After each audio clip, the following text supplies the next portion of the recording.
दोस्तों आज की क्लास में हम लोग समझेंगे वाइस प्रेसिडेंट ऑफ इंडिया के बारे में, यानी कि भारत के उपराष्ट्रपति के बारे में। क्या है संविधान में उपराष्ट्रपति को लेकर प्रावधान, क्या करते हैं उपराष्ट्रपति, आज क्लास में हम लोग समझेंगे। यह यूपीएससी और सभी प्रतियोगी परीक्षाओं के लिए बहुत महत्वपूर्ण है, तो वीडियो को अंत तक जरूर देखें और वीडियो पसंद आए तो चैनल सब्सक्राइब और वीडियो को लाइक करना ना भूलें। दोस्तों उपराष्ट्रपति यानी कि वाइस प्रेसिडेंट, दोस्तों इसके पिछले वीडियो में हम लोगों ने प्रेसिडेंट के बारे में एकदम डिटेल में डिस्कस किया है और आपातकाल के बारे में डिस्कस किया है, जिसमें तीनों आपातकाल को हम लोग डिस्कस किए हैं। आज का हमारा क्लास है वाइस प्रेसिडेंट। दोस्तों सबसे पहला अनुच्छेद आता है वाइस प्रेसिडेंट में, वह अनुच्छेद है 63 यानी कि 63। दोस्तों अनुच्छेद 63 कहता है कि भारत का एक उपराष्ट्रपति होगा। बस इतना ही कहता है अनुच्छेद 63 की भारत का एक उपराष्ट्रपति होगा। फिर दोस्तों अनुच्छेद 64 कहता है कि उपराष्ट्रपति राज्यसभा के पदेन सभापति होंगे। जो उपराष्ट्रपति होंगे यह राज्यसभा के पदेन सभापति होंगे। दोस्तों पदेन का मतलब होता है जो पद इंसान को उस पद पर होने के नाते मिल जाए। जैसे कि उपराष्ट्रपति हैं, उपराष्ट्रपति क्या एक पद है, लेकिन उपराष्ट्रपति होने के कारण ही उन्हें राज्यसभा का सभापति बनाया जा रहा है। यानी कि अगर वह उपराष्ट्रपति हैं तभी उन्हें राज्यसभा का सभापति बनाया जा रहा है। इसे कहते हैं पदेन, यानी कि अपने पद के कारण कोई और पद मिल जाए उसे कहते हैं पदेन। अनुच्छेद 64 कहता है कि उपराष्ट्रपति राज्यसभा के पदेन सभापति होंगे। और हम कुछ चीजें जानते हैं उपराष्ट्रपति के बारे में। दोस्तों उपराष्ट्रपति राज्यसभा के सदस्य नहीं होने के बावजूद भी राज्यसभा के सभापति होते हैं। दोस्तों जो उपराष्ट्रपति हैं यह राज्यसभा के सदस्य नहीं होते हैं। इस बात को ध्यान में रखिएगा कि उपराष्ट्रपति राज्यसभा के सदस्य नहीं होते हैं, इसके बावजूद वह राज्यसभा के सभापति यानी कि जो राज्यसभा के अध्यक्ष होते हैं वही होते हैं। उपराष्ट्रपति ही राज्यसभा के अध्यक्ष होते हैं, लेकिन यह राज्यसभा के सदस्य नहीं होते हैं। फिर सभापति राज्यसभा में समान परिस्थितियों में मत नहीं देते हैं।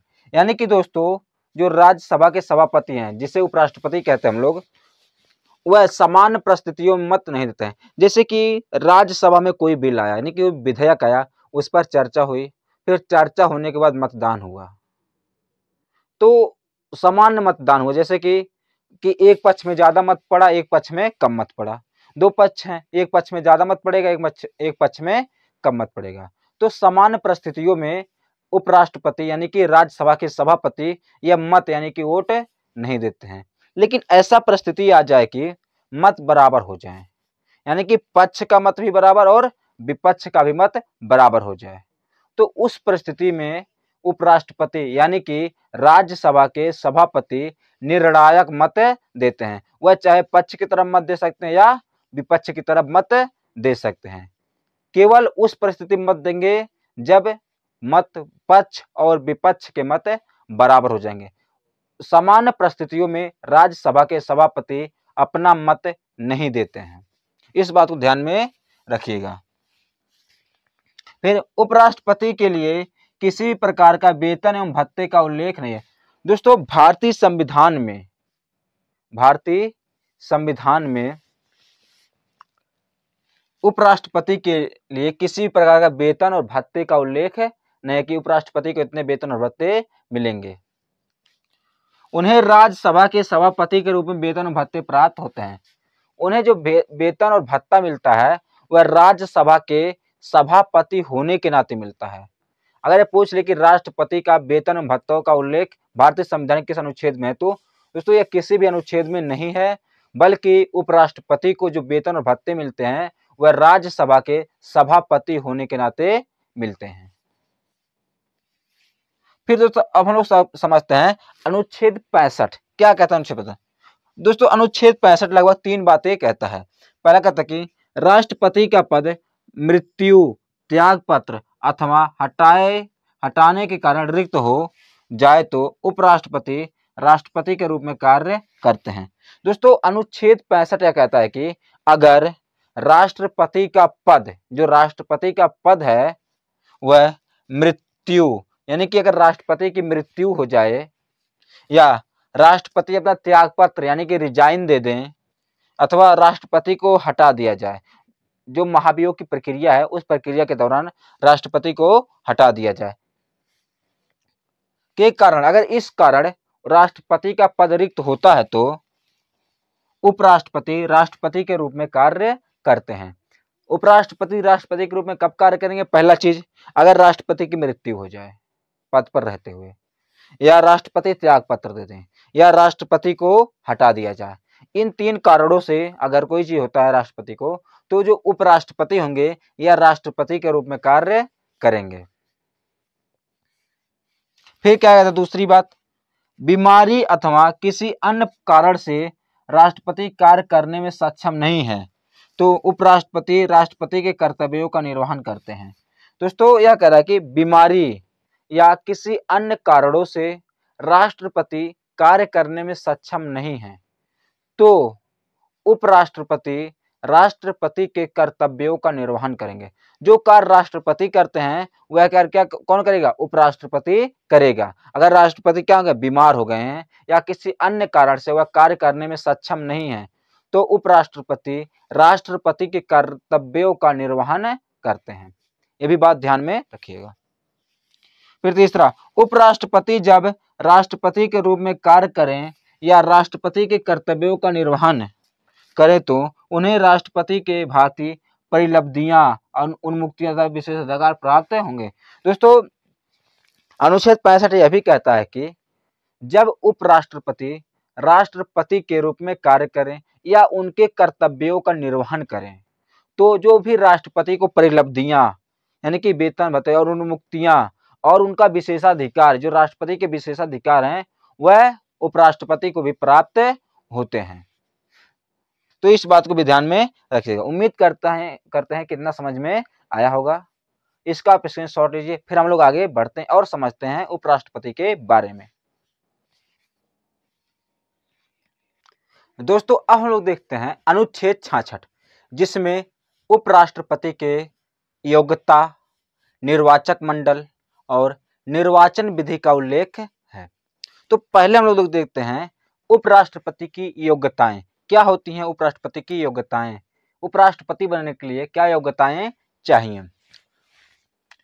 दोस्तों अनुच्छेद 66 इसमें उपराष्ट्रपति का योग्यता, निर्वाचक मंडल तथा निर्वाचन विधि का उल्लेख है।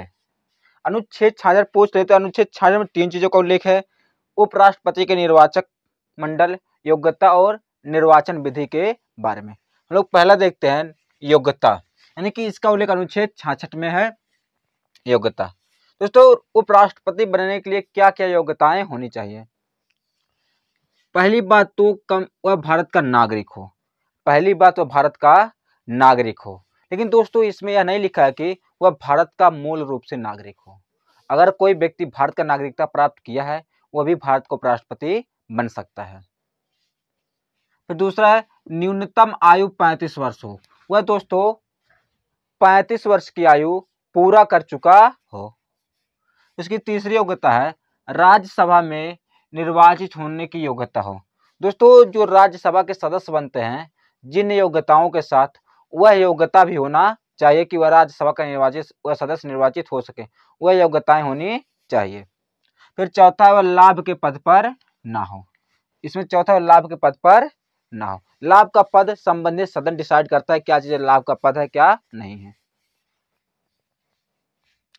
फिर दूसरा जो है उसका निर्वाचक मंडल। निर्वाचक मंडल होता है दोस्तों कि उसको वोट कौन कौन से लोग दे सकते हैं। निर्वाचक मंडल का सीधा सा मतलब होता है कि कौन कौन से लोग वोट देते हैं। तो दोस्तों उपराष्ट्रपति के चुनाव में संसद के सभी सदस्य वोट देते हैं। संसद यानी कि लोकसभा प्लस राज्यसभा के सभी सदस्य वोट देते हैं। जैसे राष्ट्रपति के चुनाव में था, लोकसभा और राज्यसभा के सदस्य वोट देते हैं, लेकिन मनोनीत जो सदस्य होते हैं लोकसभा और राज्यसभा के, वो लोग वोट नहीं देते हैं। लेकिन उपराष्ट्रपति के चुनाव में लोकसभा के तथा राज्यसभा के मनोनीत सदस्य भी वोट देते हैं, यानी कि जितने भी सदस्य हैं लोकसभा और राज्यसभा में वोट देते हैं। दोस्तों राष्ट्रपति के चुनाव में विधानसभाओं के सदस्य भी वोट देते हैं, लेकिन दोस्तों उपराष्ट्रपति के चुनाव में नहीं देते हैं। केवल उपराष्ट्रपति के चुनाव में संसद के सदस्य ही वोट देते हैं, चाहे वो मनोनीत हो या निर्वाचित। तो संसद यानी कि लोकसभा प्लस राज्यसभा के सभी सदस्य भाग लेते हैं इसमें। विधानसभा के सदस्य इस चुनाव में भाग नहीं लेते हैं। जो विधानसभा के सदस्य होते हैं इस चुनाव में भाग नहीं लेते हैं, लेकिन राष्ट्रपति के चुनाव में भाग लेते हैं। इस चुनाव में संसद के मनोनीत सदस्य भाग लेते हैं, लेकिन राष्ट्रपति के चुनाव में भाग नहीं लेते, क्योंकि राष्ट्रपति उन्हें मनोनीत करता है। ये हो गया राष्ट्रपति का निर्वाचक मंडल। अब हम लोग राष्ट्रपति का निर्वाचन विधि यानी कि कैसे उनका चुनाव होता है। ये लोग थे कौन लोग वोट देते हैं, और निर्वाचक विधि का मतलब होता है कि लोग कैसे उनका चुनाव होता है। दोस्तों इसका भी उल्लेख अनुच्छेद 66 में किया गया, यानी कि अनुच्छेद 66 में कहता है उपराष्ट्रपति का निर्वाचन एकल संक्रमणीय यानी कि एकल हस्तांतरणीय सिंगल ट्रांसफरेबल वोट, यानी कि दोस्तों सिंगल ट्रांसफरेबल वोट का मतलब होता है, हम लोग इसमें राष्ट्रपति चुनाव डिटेल में समझते हैं, इसमें भी समझ लेते हैं क्या होता है। यानी कि दोस्तों जैसे कि नंबर 1 नंबर 2, मान लो 2 लोग उम्मीदवार हैं उपराष्ट्रपति के चुनाव के लिए। तो मान लो कोई व्यक्ति ए है, यह वोट देने जाता है उपराष्ट्रपति के चुनाव में। जैसे हम लोग हैं वोट देने जाएंगे, जो आम नागरिक है किसी को प्रत्याशी को वोट देगा, तो उसको ए प्रत्याशी पसंद है कि बी प्रत्याशी पसंद है, उसे वोट देकर चला आएगा। अगर ए पसंद है तो ए को वोट देगा, और बी पसंद है तो बी को वोट देगा। लेकिन दोस्तों इसमें ऐसा नहीं होता है। उपराष्ट्रपति के चुनाव में या राष्ट्रपति चुनाव में एकल संक्रमणीय मतलब होता है कि ए व्यक्ति है वोट देने जा रहा है राष्ट्रपति, तो ये देखेगा कि हमें सबसे ज्यादा पसंद कौन है, अगर सबसे ज्यादा पसंद इसको 1 नंबर वाला होगा तो इसमें 1 नंबर पे वोट देगा, और फिर इसको ये पसंद है तो दूसरे नंबर पर वोट इसे देगा। लेकिन जरूरी नहीं है कि इसको वोट दे, ये चाहे वोट दे सकता है या नहीं, लेकिन वोट दिया जाता है। अगर 3 लोग हैं, मान लो 3 लोग हैं, तो मान लो तीसरे नंबर पर यह व्यक्ति पसंद है तो तीसरे नंबर पर इसको वोट करेगा। या मान लो और कोई व्यक्ति है बी, ये भी वोट देने जा रहा है उपराष्ट्रपति चुनाव में, अगर इसे दूसरे नंबर वाला सबसे ज्यादा पसंद है तो पहले नंबर पर इसको प्रेफरेंस देगा। मान लो फिर दूसरे नंबर पर ये पसंद है तो दूसरा इसे, और तीसरा इसे वोट देता है। यह होता है एकल संक्रमणीय यानी कि सिंगल ट्रांसफरेबल यानी कि हस्तांतरणीय। आनुपातिक मतलब एक अनुपात में वोट दिया जाता है। गुप्त मतदान प्रणाली यानी कि इसमें मतदान गुप्त होता है, यानी कि किसी को बताया नहीं जाता कि हम इसको वोट देकर आए। अगर ऐसी बात पता चली तो उसका मत कैंसिल किया जा सकता है, से होता है। यह होगा उपराष्ट्रपति के निर्वाचन का विधि।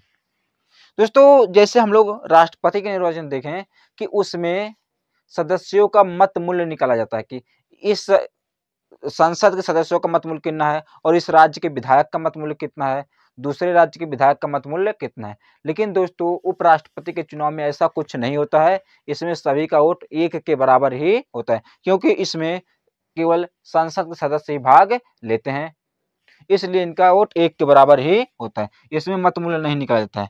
अगर दोस्तों कोई उपराष्ट्रपति का उम्मीदवार बनना चाहता है उपराष्ट्रपति पद का, तो उसके समर्थन में 20 लोग प्रस्तावक और 20 लोग अनुमोदक होने चाहिए।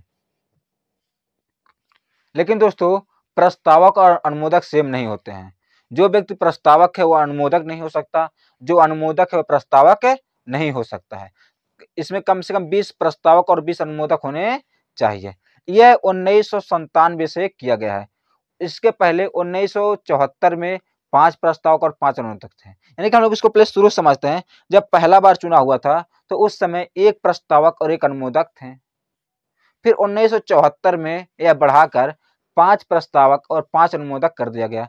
फिर 1997 में इसको बढ़ाकर 20 प्रस्तावक और 20 अनुमोदक कर दिए गए। तो 20 प्रस्तावक और 20 अनुमोदक 1997 में किए गए। 1974 में 5 प्रस्तावक और 5 अनुमोदक थे। दोस्तों इस चुनाव में मत मूल्य नहीं निकाला जाता है, प्रत्येक निर्वाचन का मत मूल्य 1 के बराबर ही होता है। 1997 से इनका जमानत राशि 15,000 रुपया होता है। दोस्तों 1997 से इनका जो जमानत राशि है 15,000 रुपया होता है। 1974 में इसका जमानत राशि 2500 था। फिर 1974 में जमानत राशि 2500 किया गया। 1997 में 15,000 कर दिया गया जमानत राशि। दोस्तों निर्वाचन संबंधी शिकायत उम्मीदवार करता है या कम से कम 10 निर्वाचक कर सकते हैं। दोस्तों अगर किसी प्रत्याशी को लगता है कि उपराष्ट्रपति के पद में जो उपराष्ट्रपति का चुनाव हुआ है इसमें घोटालेबाजी हुई है या गड़बड़ी हुई है, यानी कि उपराष्ट्रपति के चुनाव में अगर गड़बड़ी हुई है तो इसका शिकायत कौन करेगा? जो व्यक्ति हारा रहेगा। जीतने वाला तो वैसे भी शिकायत नहीं करेगा, क्यों शिकायत करेगा भाई, वो जीत गया है। लेकिन जो व्यक्ति हारा रहेगा, जो प्रत्याशी, वह शिकायत कर सकता है। या कम से कम 10 सदस्य, कम से कम 10 निर्वाचक कर सकते हैं, यानी कि वही शिकायत कर सकते हैं। या तो प्रत्याशी कर सकता है या तो जो वोट दिए हैं, जो सदस्य हैं निर्वाचक मंडल के, वह शिकायत कर सकते हैं। लेकिन कम से कम 10 होने चाहिए। और शिकायत तब तक किया जा सकता है परिणाम आने के 30 दिन के भीतर तक, यानी कि अगर मान लो आज रिजल्ट घोषित हुआ उपराष्ट्रपति के पद का, चुनाव का, तो 30 दिनों के भीतर ही शिकायत किया जा सकता है। दोस्तों अनुच्छेद 71 के अनुसार, जो अनुच्छेद 71 है उसके अनुसार उपराष्ट्रपति के चुनाव संबंधी सभी निर्णय सुप्रीम कोर्ट यानी कि उच्चतम न्यायालय लेता है और उसका निर्णय अंतिम होता है। यानी कि वह जो सुनवाई होगा वह सुप्रीम कोर्ट करेगा और वह इसका निर्णय जो होगा अंतिम होता है। तो उम्मीद करते हैं इतना समझ में आया होगा। इसका आप स्क्रीनशॉट ले सकते हैं। फिर हम लोग आगे बढ़ते हैं और उपराष्ट्रपति के टॉपिक को समाप्त करते हैं। दोस्तों अब हम लोग समझते हैं अनुच्छेद 67 के बारे में। क्या कहता है अनुच्छेद 67? दोस्तों अनुच्छेद 67 राष्ट्रपति के कार्यकाल तथा हटाए जाने की प्रक्रिया का वर्णन है। दोस्तों अनुच्छेद 67 में राष्ट्रपति के कार्यकाल यानी कि टेन्योर और हटाए जाने की प्रक्रिया का वर्णन किया गया है। पहले हम लोग देखते हैं उपराष्ट्रपति के कार्यकाल के बारे में। दोस्तों उपराष्ट्रपति का कार्यकाल 5 वर्ष होता है। दोस्तों अनुच्छेद 67 कहता है कि उपराष्ट्रपति का कार्यकाल 5 वर्ष होगा। निर्धारित कार्यकाल से पूर्व स्थान रिक्त होने पर नए चुनाव यथाशीघ्र करवाए जाते हैं। दोस्तों अगर उपराष्ट्रपति का पद रिक्त हो गया, यानी कि जो कार्यकाल है उससे पूर्व उपराष्ट्रपति का पद रिक्त हो गया, तो जो नए चुनाव हैं वह यथाशीघ्र करवाए जाते हैं।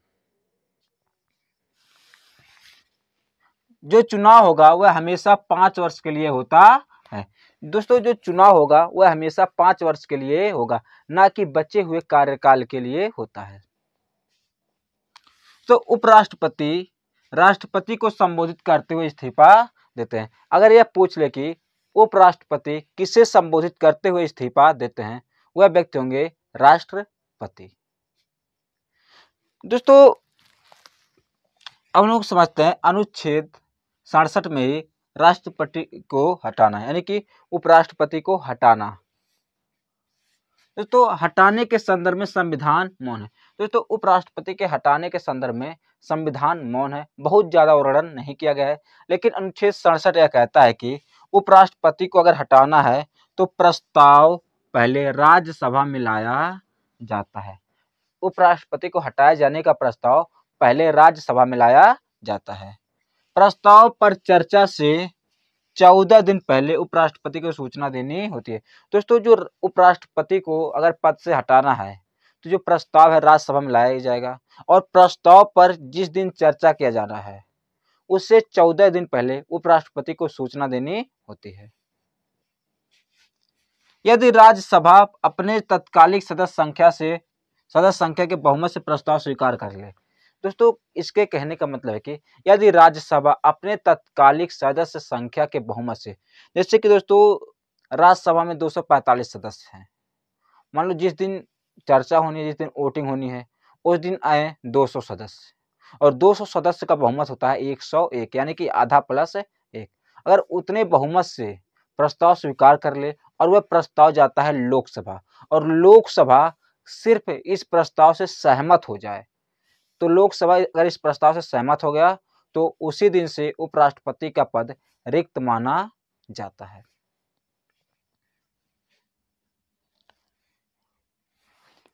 दोस्तों इसमें एक चीज है, अगर उपराष्ट्रपति का पद रिक्त हो जाए तो संभालता कौन है? तो दोस्तों अनुच्छेद 70 राष्ट्रपति और उपराष्ट्रपति के संबंध में उनके कर्तव्यों को निर्वहन के लिए संसद को अधिकार देता है कानून बनाने का। तो उन्होंने कानून बनाया संसद ने, इस आधार पर 1969 में राष्ट्रपति के कर्तव्यों का निर्वहन अधिनियम 1969 में अधिनियम बनाया गया है। इसमें कहा गया कि इसके अनुसार उपराष्ट्रपति का पद रिक्त होने पर उच्चतम न्यायालय के मुख्य न्यायाधीश अनुपस्थिति में वरिष्ठतम न्यायाधीश उपराष्ट्रपति के कार्य करते हैं। दोस्तों अगर इसमें कहा गया है कि इस कानून में अनुच्छेद 70 के अनुसार कि अगर उपराष्ट्रपति का पद रिक्त हो जाता है तो उच्चतम न्यायालय यानी कि सुप्रीम कोर्ट के मुख्य न्यायाधीश उपराष्ट्रपति का पद संभालते हैं। अगर उपराष्ट्रपति भी अनुपस्थित हैं तो जो सबसे वरिष्ठतम न्यायाधीश होंगे वह पद संभालते हैं। अब देखते हैं शपथ एवं प्रतिज्ञान, यानी कि अनुच्छेद 69, इसमें शपथ और प्रतिज्ञान का उल्लेख है। दोस्तों शपथ और प्रतिज्ञान में अंतर होता है। शपथ जो आस्तिक लोग होते हैं वह शपथ लेते हैं, यानी कि जो ईश्वर में विश्वास रखते हैं, यानी कि मैं ईश्वर का शपथ लेता हूँ, ये होता है शपथ। और प्रतिज्ञान लेते हैं नास्तिक लोग, जो कहते हैं मैं सत्यनिष्ठा की शपथ लेता हूँ। क्या कहते हैं? सत्यनिष्ठा से प्रतिज्ञान करता हूँ। यानी कि आस्तिक लोग शपथ लेते हैं और नास्तिक लोग प्रतिज्ञान करते हैं। तो इसका उल्लेख अनुच्छेद 69 में किया गया है। राष्ट्रपति उपराष्ट्रपति को शपथ दिलाते हैं। जो दोस्तों जो राष्ट्रपति हैं वह उपराष्ट्रपति को शपथ दिलवाते हैं।